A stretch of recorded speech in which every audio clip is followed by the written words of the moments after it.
खारे खाली उभा राहुनी पायाने मी उडवीन पाणी. ताप खोकला शिंका सर्दी वाटेल ते होऊ दे. ए आई मला पावसात जाऊ दे. एकदाच ग भिजुनी मला चिंब चिंब होऊ दे. वंदना विटणकर यांच्या या लोकप्रिय बडबड गीताप्रमाणे आपल्या घरातील बच्चे कंपनीनेही आतापर्यंत आईकडे हट्ट करून पावसात चिंब भिजण्याचा मनसोक्त आनंद लुटला असेल आणि मग तक्रारीही सुरू झाल्या असतील सर्दी आणि पडस्याच्या. ज्येष्ठ गारवा या आपल्या पावसाळा विशेष सदरात आज आपण बनवणार आहोत पावसाळ्यात होणाऱ्या सर्दी पडस्यांच्या विकारावर गुणकारी आणि पौष्टिक अशी आलं लसणाची खिचडी.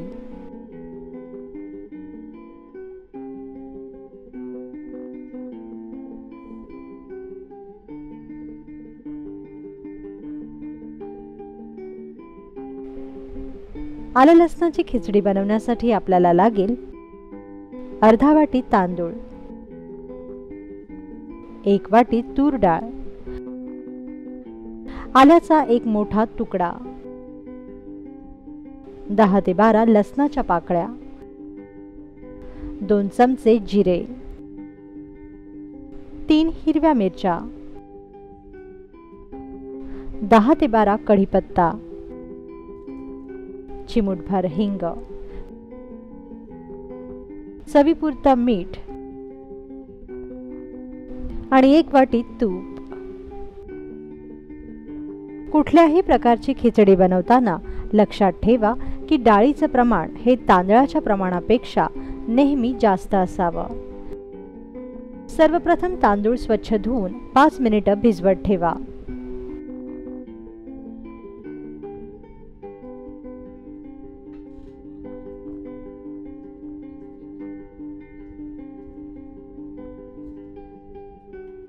यानंतर डाळ सुद्धा अशाच प्रकारे स्वच्छ धुवून 5 मिनिटं भिजवत ठेवा.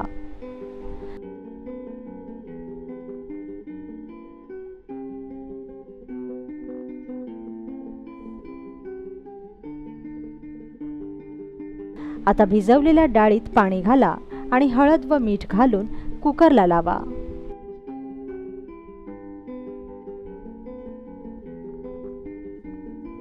याचप्रमाणे तांदळातही पाणी व मीठ घालून तांदूळ कुकरला लावा. 3 शिट्ट्या करा. या दरम्यान आलं, लसूण आणि जिरं एकत्र करून खलबत्त्यात ठेचून घ्या.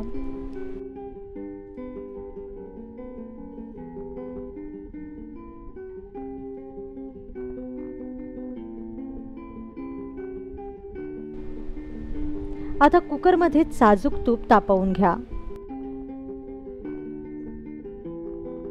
आणि त्यात हिंग घाला.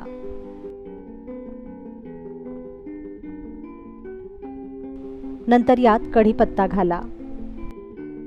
कढीपत्ता छान तडतडला की मग यात उभी चिरलेली हिरवी मिरची घाला. आता या फोडणीत ठेचलेल्या आलं लसणाची भरड घाला. ही फोडणी खमंग सुवास सुटेपर्यंत परतत रहा.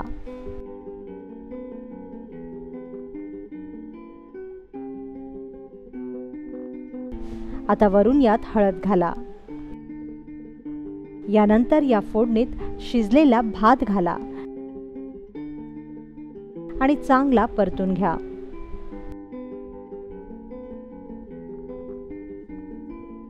सर्वात अखेरीस यात शिजलेली डाळ घाला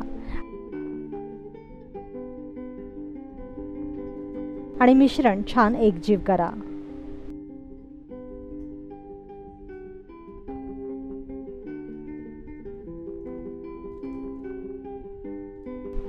वरून यात कपभर पाणी घाला आणि पुन्हा एकजीव करा.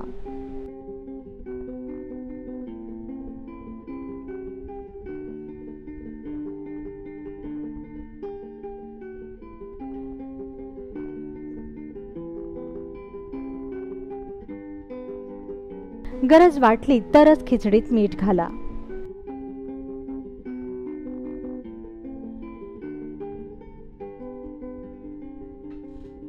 आता आवडीप्रमाणे खिचडीत पाणी घाला आणि या खिचडीची एक वाफ काढून घ्या. 5 मिनिटानंतर आलं लसणाच्या या खिचडीत भरपूर तूप घाला आणि लोणचं किंवा पापडासोबत ही गरम गरम खिचडी खा.